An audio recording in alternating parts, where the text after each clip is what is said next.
Dear Mr. President Weber, ladies and gentlemen,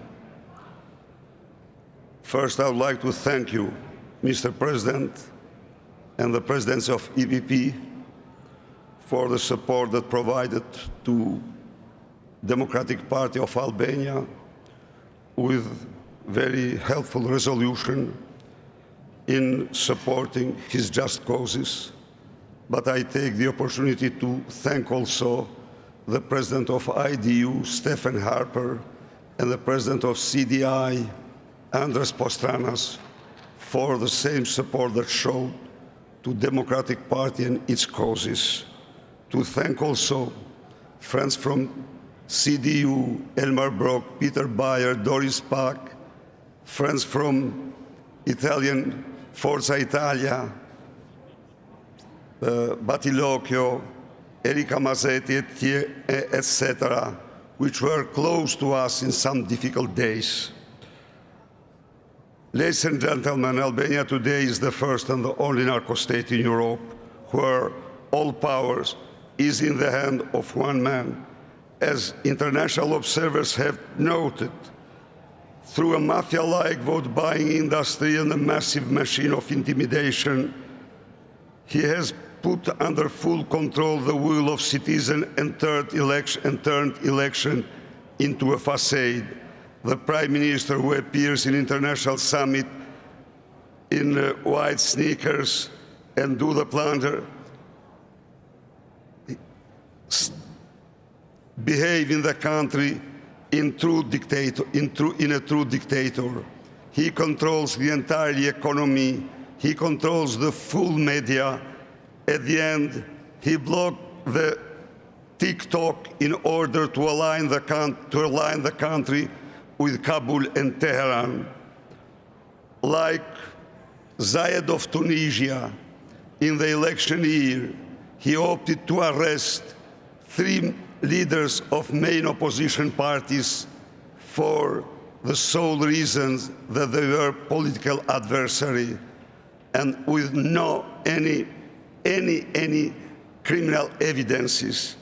He took mandate from opposition leaders. He took mandate from mayors of opposition like Freddy Belleri, which is today Europarliamentarian, because the sole reason Belleri was not accepting to provide him the land that do not belong to Rama's family. Ladies and gentlemen, next to this, the Tirana dictator of narco-dictator bribed the head of counterintelligence of FBI, Max Gonigal, to work against Albania's opposition. He provided him $225,000, but I assure you that he was not the only one to be bribed against the opposition. Documents, 1,000 documents from partner country prove today that the state and the crime are a joint venture in my country. In the office of Prime Minister, there is an advisor with a duty to coordinate the work of criminal organizations started from cartels of Sinaloa of Mexico, run now by Albanian brothers, to the gangs inside the country. According to Eurostat, from 2014 to 2023, 1,900,000 Albanians have emigrated to Schengen areas. Because of this, according to UN, Albania has now the lowest index of birth rate in the world.